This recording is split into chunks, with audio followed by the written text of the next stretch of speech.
So another aspect that I really want to touch on with both of y'all is the aspect of immigrant women, right?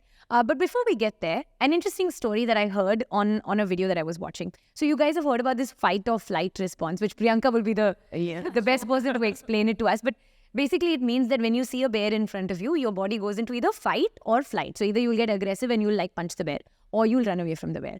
But with women and money, we tend to have a fight or flight or fawn response, which is when someone comes to us with something scary happening in their life, when there's a big moment that happens, we will either choose to fight it, or we will run away, or we will fawn all over it, which is we will throw everything we have, every last resource, our kidneys we will sell to make sure that this person gets what they need. We will empty out our fixed deposits, we will sell our gold. And I'm sick and tired of hearing the story of how some business person's business almost went bankrupt. Glorified. Yeah, and then his wife had to sell her jewelry to pay for it. But why do we do that? What is with us and this fawning and this giving and giving and giving and giving nature? We're taught this, we learned this, it is in our DNA now that we're the givers. And to a point that we don't even take nicely. Like somebody giving it to us, we always have that, why is he doing that? Or why did this happen to me? Why did she give it to me? Is this the good thing or not? Because that's our relationship with giving. We don't take nicely because we're givers, and we will always be that. We will always be giving, and acts of service is a love language that we all collectively agree upon. That how do you show love? By service. I will give away everything I have to make you feel comfortable, and iota of comfort coming to you from me is everything. My everything can go into this. Yeah. And that acts of service as love language is great because it has to have an equal balance of act of taking. Somebody has to do it to me also. But the fawning will always be a woman thing. You don't see a man do it. No, I don't actually. And I will tell you of a flip side of somebody that I have viewed, right? Somebody who earns a lot of money only knows one way of accepting love. She will buy things to you from the moon till Jupiter and love bomb you with the most expensive things that you have and whatever, because all Being a love bomber. because now what we think is that, first of all, there is also guilt associated to it that I earn more money here, and the shame that, oh my God, you don't. The guilt and shame are two things that are, parallel. The moment you go for a coffee, you're always there, with the guy. Because I earn more money, and I don't know why I'm guilty of it, but you always are. Now this lady the only way she thinks she's getting love is when she's buying it off people. You don't say it out loud like that because it sounds crass, but that's what you're doing. You are providing not time, not love, but at least I can give you money. At least I can give you things. And actually, if you see that service, that idea of acts of service is so clear in the jobs that we choose, right? Yeah. Most teachers, most caregivers, most nurses. If you just look at the kind of work that we do, we are carers, we are givers, except that giving has a very unhealthy place in our personal relationships with money. But you said something really interesting, Bilna, about women's ability to ask. Tell us more. So one is about the salaries when you're in a career, right? So again, I always see men ask for salary hikes than women. And when it comes to business, right?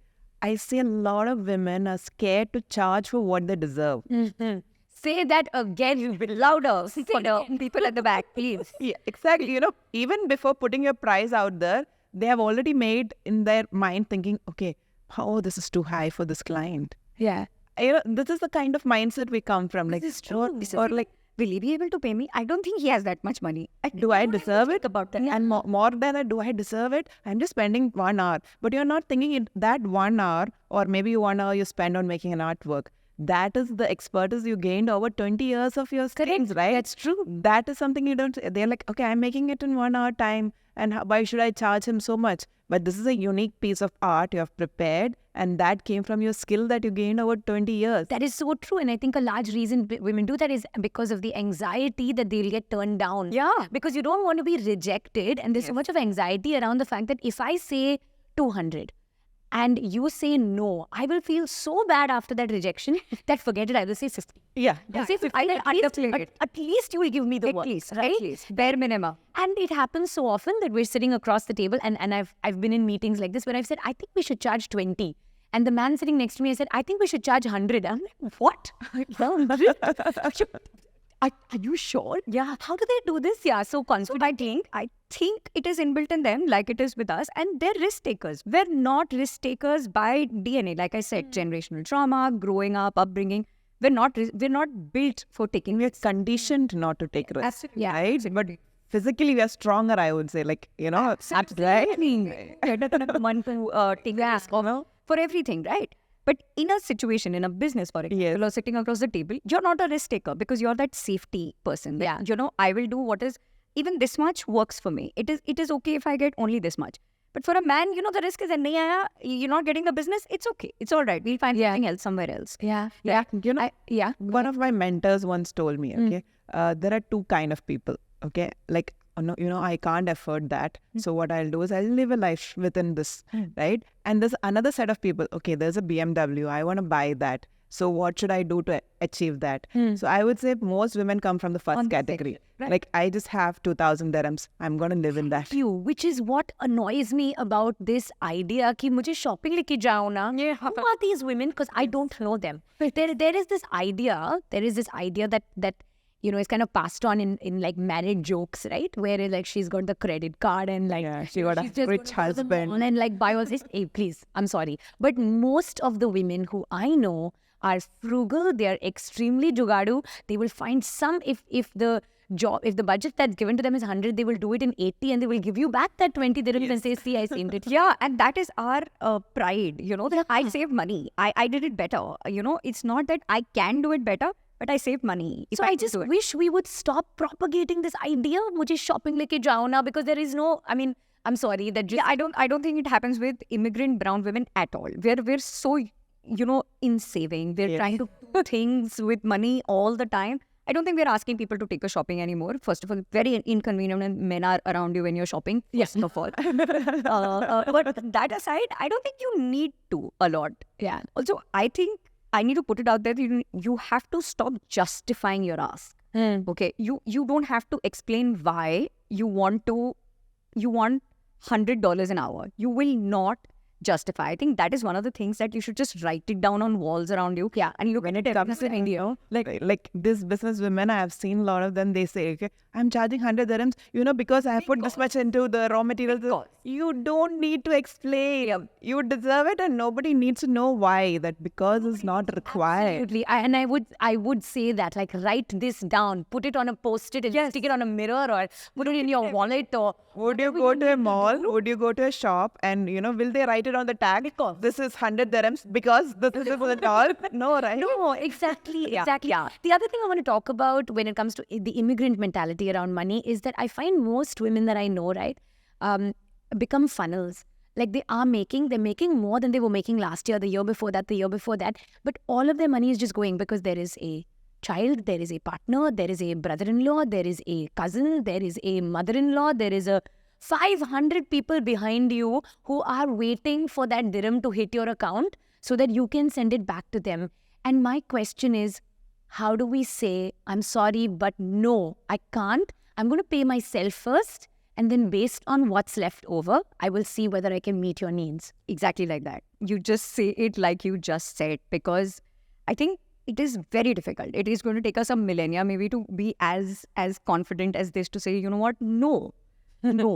Like, stop. Let me do this. I want to tell you a little story in this. Like, you know, we always have this helping mentality. We feel like when you're helping the poor, we're getting something from the heaven, whatever, good karma, right? So when I was a child, like I grew up till my 10th grade in Bahrain and then we went to India. So once myself and my dad was sitting in a bus and there was a beggar. They came and knocked on the bus window and they was asking for money. So I asked Dad, can we give? So he gave me a coin and he said, okay, you give it. Then at the moment I gave, the next person came. And the next came, you know. And then after, so my dad was like calm. He was just sitting there, you know. And then after some time, like I realized, okay, this is not going to work. Then I was just sitting as though I'm not hearing what's happening there, right? And then my dad said something, you know, there are people who are needy, right? You need to give people, but you have to make sure they're actually needy, right? So it's like, it's good to help, but you have to make sure that they are not able to earn due to some reason, maybe health or something. Yes, then it makes sense to provide for them. But otherwise, you don't have to, right? So this You is what happens when you're that funnel. Yeah, just lacking boundaries, I think. lacking boundaries. Yeah. So I keep telling people this, that your boundaries are not just lines that you draw. They have to be walls that are sky high. People have to break them down or rise up and climb up the wall and walk through it. Not a line that somebody can just cross. They have to be real boundaries, right? This money and the idea that you earn for something has to change. You earn. You like earning money, and having money is great. It should be enough, right? Like, I'm earning because I need to do this. Great. When it is a need, it is a requirement, yes. But you're important for yourself. You need that. Even if you don't have that, because it's okay to want money. Yeah. There's nothing wrong in earning, and there's nothing wrong in aiming high. There's nothing wrong in having it. There's nothing wrong in wanting it. There's nothing wrong in aiming and being ambitious. So when a woman is ambitious, you get pointed out saying she's too ambitious, she's too rude. Like it's a bad thing. You know, it's a bad thing. You know, she's too ambitious. She is making money and, she's leaving her kids and going. Why does she have to do that? Because she is having already enough money. Yeah. I mean, who are you to decide what's enough for her? Yeah, and the things that she's dragging with her. The whole community grows when a woman earns. Yes. That's just how it is. That's true. Also, immigrant women, I also think, the idea of going back home and doing things. Like, I know of people who don't do, like, if you've decided that you're going home next month, the hair color, the spa, everything moves to, I'll do it cheaper. But, it's okay to do that. You should own it, that because I'm going home, it's going to be more comfortable. That doesn't mean that you have to save for it. It's okay if you do it here. The idea of spending money comfortably has to sit well with women. I agree. And on that note, what I do want to end with is, can you give us a couple of actionable steps, stuff that your friends, my friends, our circles from across socioeconomic stories, from across countries can go back and sit down and understand, if money were a human being, how do I fix my relationship with this person? Because I really want us to be together for a long time. Like, I want us to be together till the day we die. Okay, here's my partner. Yeah. And I want to fix my relationship. Right.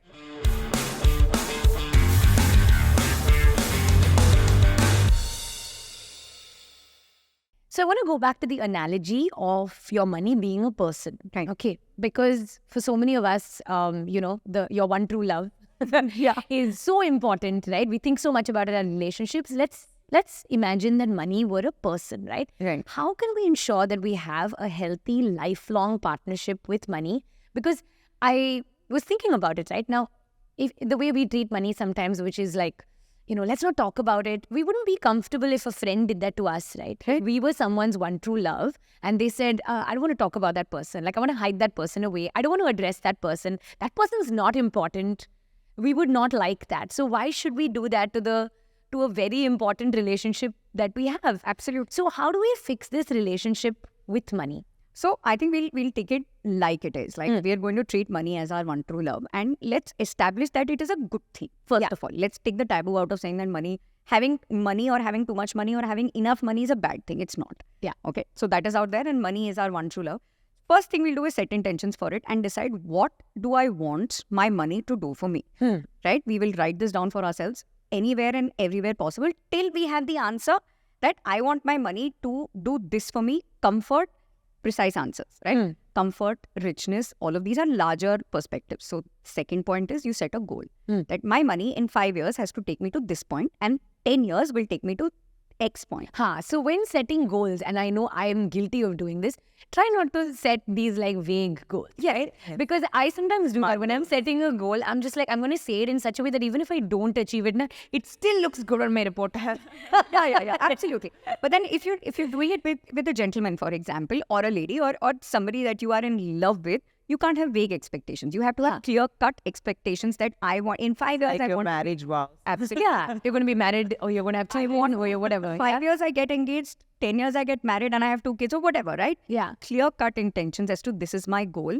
And that has to be clear to yourself. This is a communication that you're going to have for yourself, that this is my money's worth. Buck for my bank is literally what it is. And then you discuss this with yourself. You have to sit down and do this exercise. In that, what you did, you write it down. You write down your week's expense, or 10 days or 2 weeks, because it's substantial data, and write down what it made you feel. Now, your emotional responses to money will guide you and tell you which direction you want to go in. That is where is your step 3, where you make your boundaries. You decide few jumps here and there for feeling good are great. But is my money going in the right direction? Am I doing the right thing? Am I saving enough, spending enough? Putting it in direction of where I want to is more important than having it and letting it funnel out and go away into places that it will go away if you don't put it in the right place, right? And then I think the key factor here after earning money, now here is earning money and then, saving money and all of that, is education. Okay, you're in a spot where you have the person that you love and your love of your life is part of your life and all of that. And then you're going to have a point where you don't know where it is going after this and how am I supposed to make it better? Like you are on a stable relationship. Now, how does it get better? It gets better by asking for help. Look to get educated. Do not Google. Find out from educated resources. Educate yourself. Talk to people, like you said, mostly women, because our stories are common. Education is common. And seek out help. Financially educate yourself to make the relationship better. And that's how you have money will do for you what you do for it, right? So you're putting in the effort of learning how am I going to invest, how am I going to get better. Find people like you will tell you a direction, right? It's difficult when you are all by yourself deciding what it is with so many biases around you, and go ahead and do it. So education, I think, is extremely important, is the key to this. Educate yourself, make your boundaries, set your intentions, open communication to yourself, and keep yourself in check. Don't be a villain to yourself. Be kind to yourself. It's okay to spend money on yourself and do those things that you want to do. But is it in the direction that you want to? And largely going in the direction that you have to, then we are fine. Okay. Love money. I think that, Love it. Love your money. love money and with all your heart. And be happy about loving money. That shame and the guilt of, throughout this conversation, the amount of time that we've said shame and guilt is Shame and guilt. Shame and guilt. it's sorrowful, right? Yeah, it is. I don't know why we have to be shameful and guilty about it, but that is the only thing you have to mend. It's okay to love money. Absolutely. I think it's imperative for women to discuss this relationship with their money, with themselves, with friends, with sisters, with women of their tribe, because more often than not, I find that women are putting themselves in unsafe places, unsafe jobs that are threatening their stability and mental health, unsafe relationships where they really should be leaving, and just places where they are very, very uncomfortable. They are toxic places. And the reason you're not leaving is a money reason. So fix the money and everything else could start to follow, right? I think it's so important that we address this emotional aspect of money. And thank you guys so much for contributing to this conversation. Thank you, Bilna. Where can, I'm sure that there are women right now who have a great homepreneur idea that's just like there at the back of their heads. How can they call you? Just search for me on Instagram or LinkedIn for Bilna Sandeep. Bilna Sandeep? Just Google Bilna Sandeep, you'll find me. Okay, great way to put it. That's what you should put it. If you find yourself in a situation where you feel like you need a little help talking to your love of your life, which is your money, or the other loves of your life, please look up Priyanka. Priyanka, how can we find you? I'm on Instagram as ipriyanka.arora. I'm on Twitter as at Captain Speaking. So I just find me. I'll talk to you. Lovely. Bilna, I have a question for you. Of your community of homepreneurs, and that's a 1,600 strong community in the UAE, how many women do you think have a corpus of their own, an account, a place where they're stashing money for themselves, not for emergencies of families, and just for them? As far as I know, it might even be zero. Wow. Or we have never had that discussion in open. But I know they have business bank accounts, they have those. But how many of them actually have a portfolio or, of investment portfolio, or at least savings only for themselves when things go wrong, what to do, right? Especially we are in an expat country. We are not in our place even. The laws are different here. So if something goes wrong with the primary breadwinner in your family, if it's your husband, what happens next?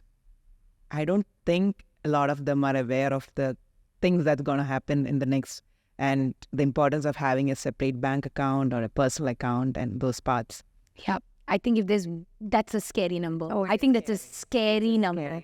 If you're saying that out of 1,600 women, there's a chance that 0% have a corpus of their own to fall back on, that is scary on so many different levels. It is. Because it's not just a what if it goes wrong with the business, it's what if it goes wrong with the relationship? Yes. Yeah. What if it goes wrong with the country? What if it goes wrong with the economy? That's what. It puts us in such a Majority of them probably have a joint account Yeah. with their husbands. Yeah. But Yeah. I see very less people who has their own personal account separately with enough pot, and they might have for the day to day, but a strong enough pot to survive for a few years. Yeah. Please, if there is one thing that you must take away from this episode, it is create your own account. Just have your own account. Just do it. Create your own corpus. Don't wait. Don't wait. Because you don't want to Do it have right away. someone say, hey, I told you so. And you know, right, your bank accounts get freeze, Yeah. right? When anything happens, the first thing that's going to happen is your account is going to get frozen. Yeah. business. So even if you have a small money here, that you may not be able to take it out. So I think we should all have that open conversation also around money. You know, we should talk to experts and find out what happens when Educate. things go wrong. It's like she said, you know, educate yourself on what I happens. think also about understanding that it's okay to save money for yourself. It's not just for the divorce. Yes. It's okay to save money for yourself. So yeah, do it. Do it. Just do it. Just do it. It's okay. Thank you guys so much for being part of this conversation. And I'm sure it's going to spark many more in your circles, in my circles, and hopefully in the lives of everybody who's watched this episode all the way till here. More Bang for Her Buck is a very important show, in my opinion. I think it is the most important work that I'm going to do today. And that is because it is important for us to have these uncomfortable conversations. It's important for us to ruffle these feathers. It's important for us to discuss it, no matter how hard it might be, because we're not going to be able to fix this relationship with money. We're not going to be able to get out of those unsafe places that we're in, whether that's a job or whether that's a relationship, if we don't have the financial freedom to do that. So do me a favor. If you like what we're doing here, send this to a friend. You know a friend who needs to hear this, right? So just send it to her, send it to him, share it, like it, subscribe it, comment, do whatever you have to, but do support More Bang for Her Buck, a show that is proudly produced by Brown on the Outside with me, Malvika Varadan.